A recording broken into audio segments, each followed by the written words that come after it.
오늘도 이 밤에 분주한 마음을 내려놓고 예배에 참여하신 여러분들에게 하나님의 은혜가 함께하기를 소망합니다. 도종환 시인의 희망이라는 시를 보니까 정말 가슴에 와닿는 글귀들이 있었습니다. 그래서 잠깐 소개하려고 합니다.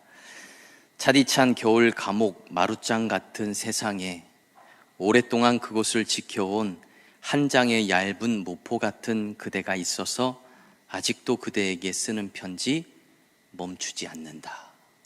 물론 내용이 다른 것도 다 있는데 여기가 저는 확 와닿았습니다.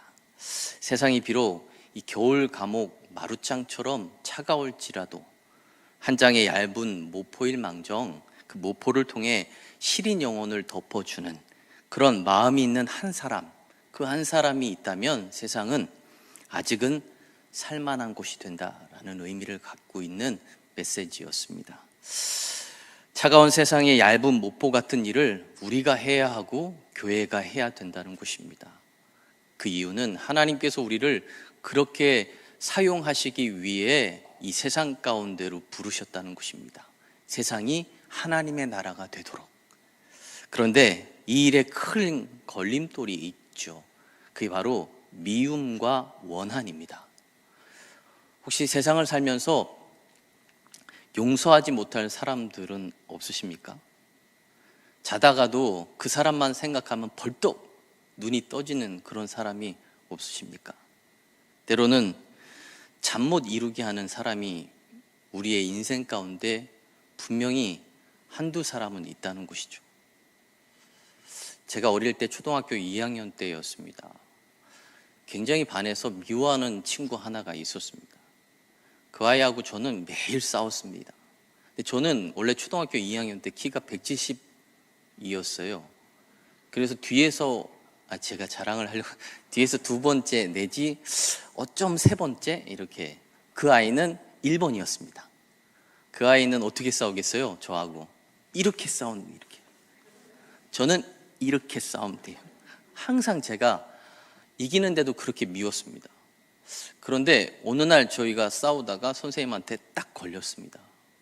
그 선생님 이름도 아직 잊어지지가 않습니다. 이용숙 선생님. 아주 무서운 선생님입니다. 한 번 걸리면 끝장납니다. 그 선생님이 저희를 교무실로 불렀습니다. 오늘 죽었다 생각하고 교무실에 갔는데 선생님께서 그 교무실 본인의 이 탁자에다 컵 2개를 딱 놓고 그때 당시에 가장 핫한 음료수가 써니텐 포도였습니다. 흔들어 주세요, 써니텐 포도.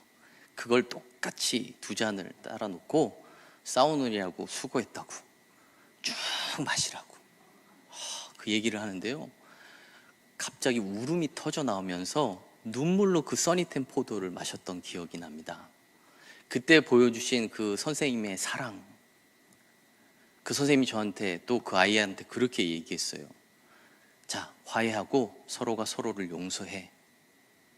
놀라운 것은 그 선생님의 사랑을 통해 제가 그 친구를 완전하게 용서했다는 것입니다.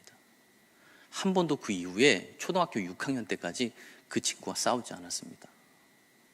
그때 한번 제가 이 용서라는 게 이런 거구나라는 것을 경험을 했다는 것이죠. 생각해보면 용서하지 못하는 사람들이 참 많다는 것입니다. 물론 세상에서는 있을 수 있습니다. 세상은 악하고 수단 방법을 가리지 않고 이겨야만 살 수 있는 곳이니까 그렇습니다. 근데 교회는 어떨까요? 교회는 그렇지 않을까 생각해보면 그렇지 않더라고요. 교회 또한 사랑이라는 단어와 용서라는 단어를 가장 많이 쓰는 곳인데도 불구하고 여전히 실천하기 힘든 것 중에 하나가 바로 용서라는 것입니다. 교회 안에 교인 간에 서로가 다툼도 있고 분쟁도 있고 미워하는 마음도 있고 원망과 불평도 있고 그러다 보니까 자연스럽게 용서라고 하는 것을 실천하지 못하는 그런 삶을 우리가 끊임없이 살아가고 있다는 것입니다. 그런 의미에서 오늘 말씀은 우리에게 아주 큰 교훈을 주고 있습니다. 신약 성경에서 가장 훌륭한 목회자를 한 사람 뽑으라고 하면 단연 사도 바울을 뽑을 수 있죠. 바울의 설교 또 바울의 기적들은 모든 성도들에게 아주 귀감이 되고 은혜를 끼치기에 넉넉하게 되어 있습니다. 그런데 이 고린도 교회에서 바울을 못마땅하게 여기는 성도들이 있었다는 것입니다. 그래서 바울을 모욕하고 권위를 무시해서 바울에게 상처를 입혔던 그런 성도들이 있었다는 것이죠. 그런 성도들을 바울은 오늘 6절에서 이렇게 이야기합니다. 이러한 사람은 사람에게서 벌 받는 것이 마땅하다. 많이 미워하고 있는 그런 모습을 6절에서 볼 수 있다는 것이죠. 그런데 갑자기 바울이 말을 바꿉니다. 7절 말씀 보니까 그런 중 너희는 차라리 그를 용서하고 위로할 것이니. 벌을 받아 마땅하다라고 얘기했는데 갑자기 위로하고 용서하라고 말씀하고 있다는 것이죠. 왜 갑자기 사도 바울이 이런 용서를 했을까? 어떻게 이게 가능했을까라는 것을 오늘 우리가 본문을 통해서 함께 나누며 은혜를 나누고자 합니다.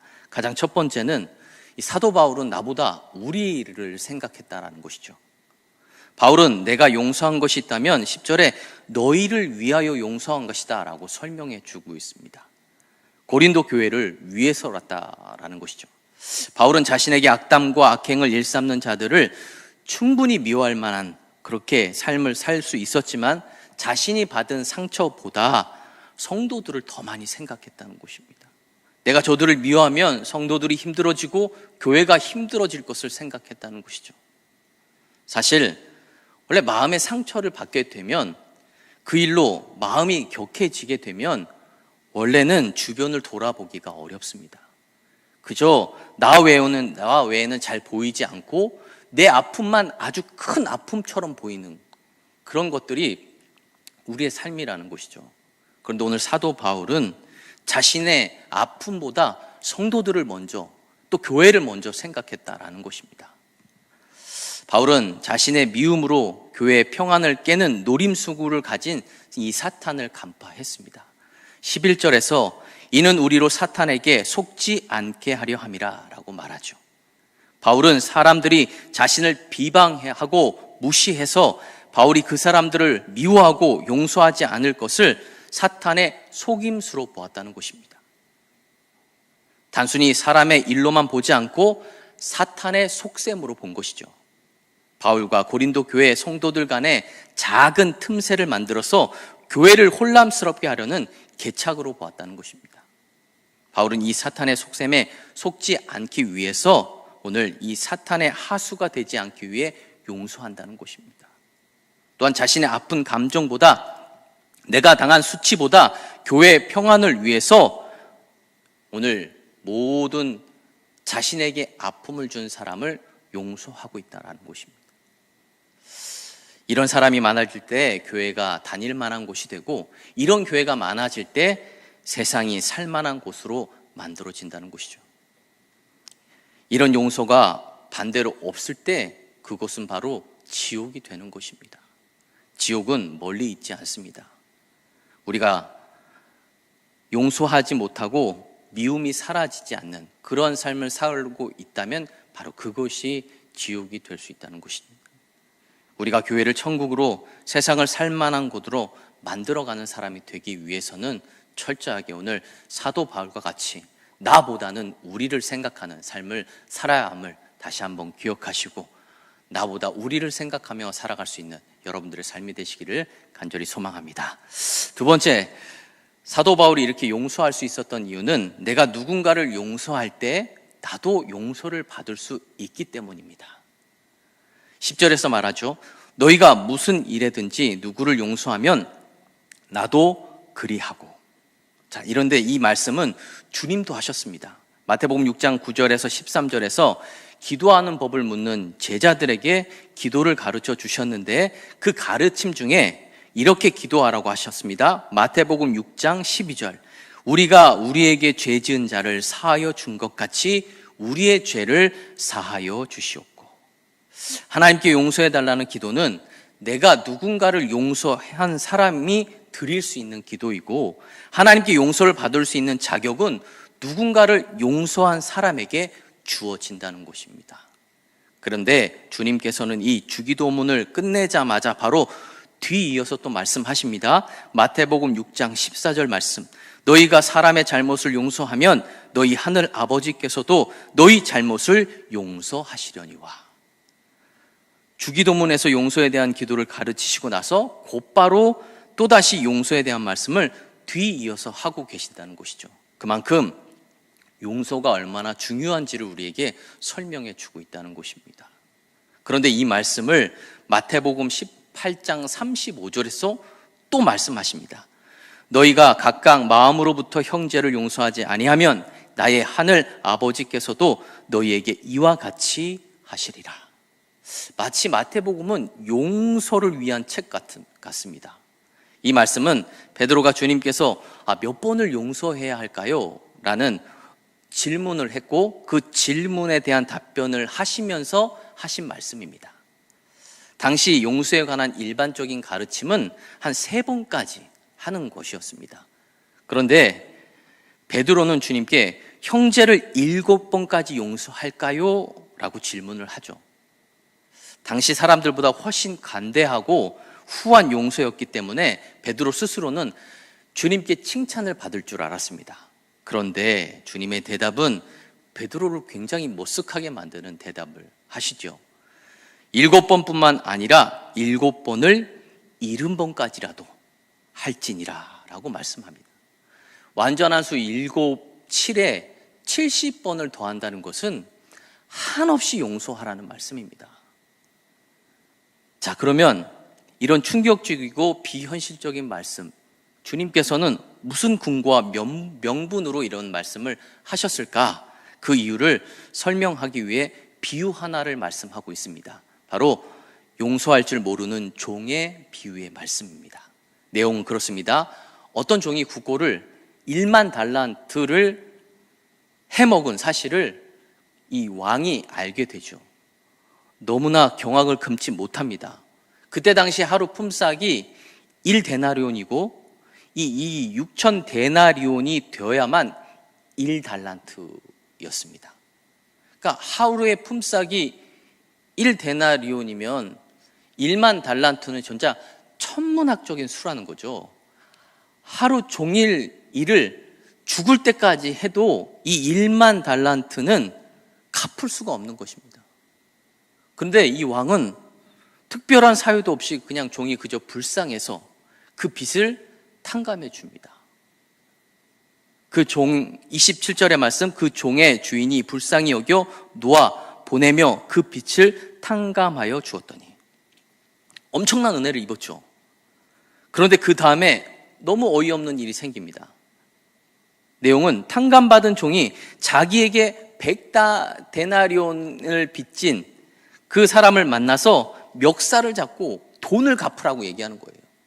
1만 달란트에 비하면 진짜 이 100데나리온은 정말 돈의 가치도 없는 겁니다. 근데 그거 갚으라고 그 사람을 옥에 가두게 된, 그 이야기를 주변에서 듣고 결국 왕에게 이 사실을 고하자 왕은 탕감했던 빚을 다 갚으라고 얘기하고 옥졸에게 그 사람을 넘겨버리게 되는 거죠. 우리는 이 비유를 보면서 야, 저런 파렴치한 인간이 있나? 라고 생각을 하게 됩니다. 이해 못한 그런 부분들도 없지 않아 있을 겁니다. 그런데 주님은 이 비정하고 이 철면피한 사람이 바로 다른 사람이 아닌 바로 우리라고 말씀합니다. 너무 과장되게 들릴 수도 있겠지만 그렇지 않습니다. 우리 죄의 값을 매기면 1만 달란트 이상이라는 것이죠. 16만 년, 아니 평생을 우리가 갚아도 갚을 수 없는 그런 우리가 죄를 범했다는 것입니다. 그런데 주님께서는 그 죄를 모두 다 탕감해 주셨다는 것입니다. 그래서 7번을 70번까지라도 용서해도 살 수 있는 게 우리라는 것입니다.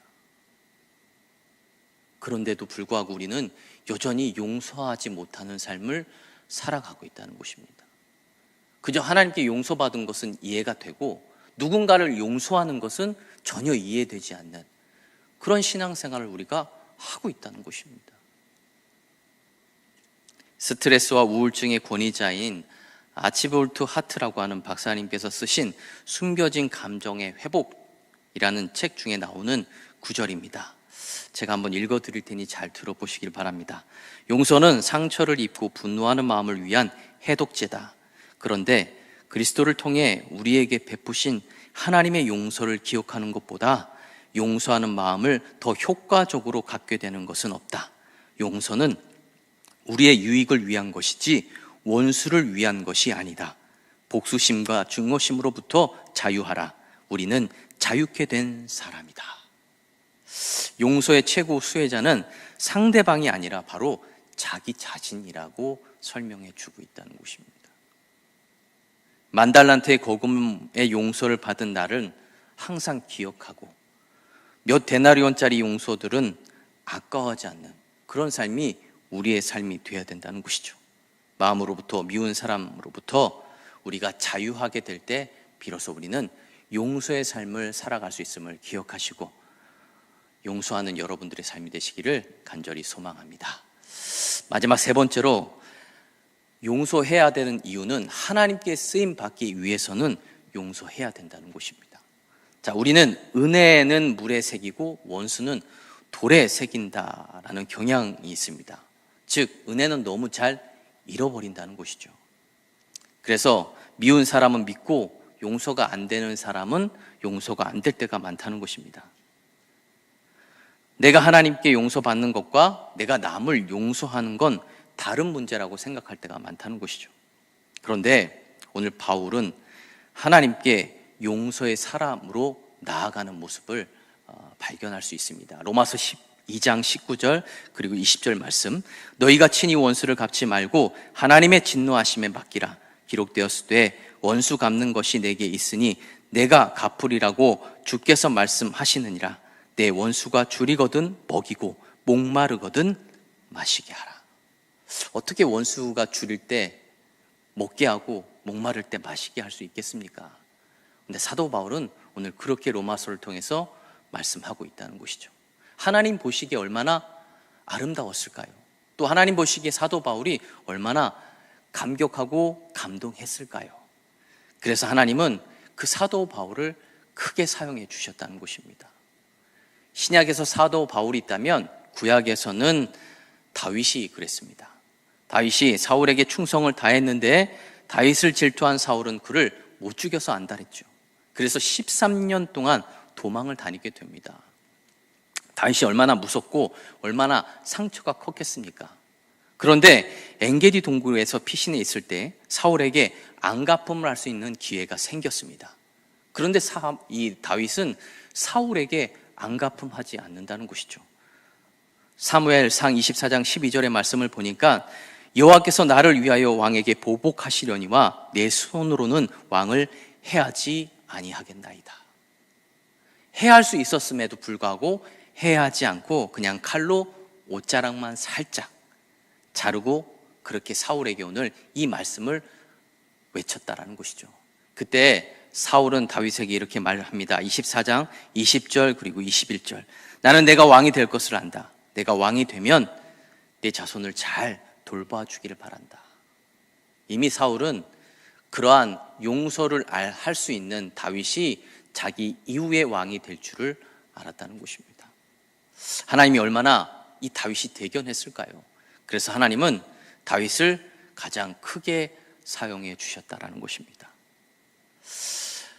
다윗과 같이 또 사도 바울처럼 용서는 축복이고 용서는 능력이라는 것입니다.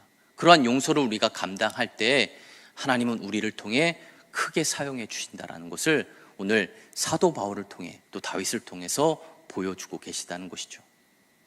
내 주변을 돌아보시고 용서하지 못할 사람이 있다면 이제는 용서하셔야 됩니다. 그 용서가 하나님의 명령이라는 사실 다시 한번 기억하시고 내가 하나님께 쓰임 받기 위해서는 반드시 용서하셔야만 쓰임 받을 수 있음을 기억하시고 또 이렇게 실천하는 삶을 살아갈 수 있는 여러분들의 삶이 되시기를 주님의 이름으로 축원합니다. 공지영 씨가 쓴 우리들의 행복한 시간이라는 소설이 있죠. 이제 마지막으로 이 말씀을 한 후에 말씀을 마치고자 합니다. 이 윤수라고 하는 사형수가 나오게 되는데 한 사건에 3명을 죽인 사형수입니다. 그 피해자 중에 한 사람의 노모가 이 사형수 윤수를 만나러 감옥에를 가게 됩니다. 이제 떡을 해가지고 백설기 떡을 해가지고 그 윤수라고 하는 사람을 용서하기 위해서 찾아가게 되죠. 딱 찾아가서 윤수를 딱 마주치는 그 순간 그냥 널푸덕 주저앉아 버립니다. 그리고 이내 막 울면서 그 윤수에게 이렇게 소리를 지릅니다. 왜 그랬니? 왜 그랬어? 이놈아, 이 나쁜 놈아, 이 천하의 죽일 놈아, 왜 그랬니? 돈만 빼앗고 사람은 놔두지 왜 죽였어? 이렇게 고래고래 소리를 지르니 이 살인자 윤수가 힘겹게 울기 시작합니다. 그러자 할머니가 잠시 눈을 감고 있다가 천천히 입을 열죠. 미안하다. 용서하려고 왔는데 미안하다. 아직은 다는 못하겠다. 널 보니까 우리 애가 자꾸 떠오르고 내가 미워지려고 한다. 오기 전에 그러지 말자고 그렇게 다짐을 했는데 밤새 한 잠 못 자고 그렇게 다짐을 했는데 날 위해 기도해 주겠니? 내가 또 오마. 진짜로 널 용서할 때까지 오마. 그때까지 죽지 말고. 용서는 다짐하고 또 다짐해도 참 어려운 것입니다. 할머니의 마지막 말에 가슴이 먹먹해지죠. 날 위해 기도해 주겠니? 내가 또 오마. 진짜로 널 용서할 때까지 오마. 그때까지 죽지 말고. 힘들다고 포기할 수 없는 게 용서라는 것입니다. 그 용서를 실천하기 위해 우리 서로를 위해서 기도해야 된다는 것입니다. 용서하도록 애를 써야 된다는 것입니다. 진짜 용서할 때까지. 그렇게 용서를 실천할 수 있는 여러분들이 되시기를 간절히 소망합니다. 기도하겠습니다. 하나님 아버지 감사합니다. 오늘도 귀하고 복된 자리로 저희들을 인도하여 주시고 오늘도 하나님 이 말씀을 통해 다시 한번 우리 자신들을 돌아보게 됩니다. 우리는 과연 용서의 삶을 실천하며 살아가고 있는지, 여전히 용서해야 된다고, 사랑해야 된다고 입으로는 말을 하지만 여전히 실천하기 힘든 것 중에 하나가 바로 용서입니다. 끝까지 용서할 수 있는 마음을 저희에게 허락해 주시고 우리 모두가 서로가 서로를 위해 열심히 기도할 때에 우리 모두가 함께 용서할 수 있음을 다시 한번 기억하며 사도 바울이 고린도 교회 성도들과 교회를 위해 용서한 것처럼 우리 또한 교회를 위해 성도들을 위해 용서의 삶을 실천할 수 있도록 인도하여 주시옵소서. 감사드리며 예수 그리스도 이름으로 기도드리옵나이다.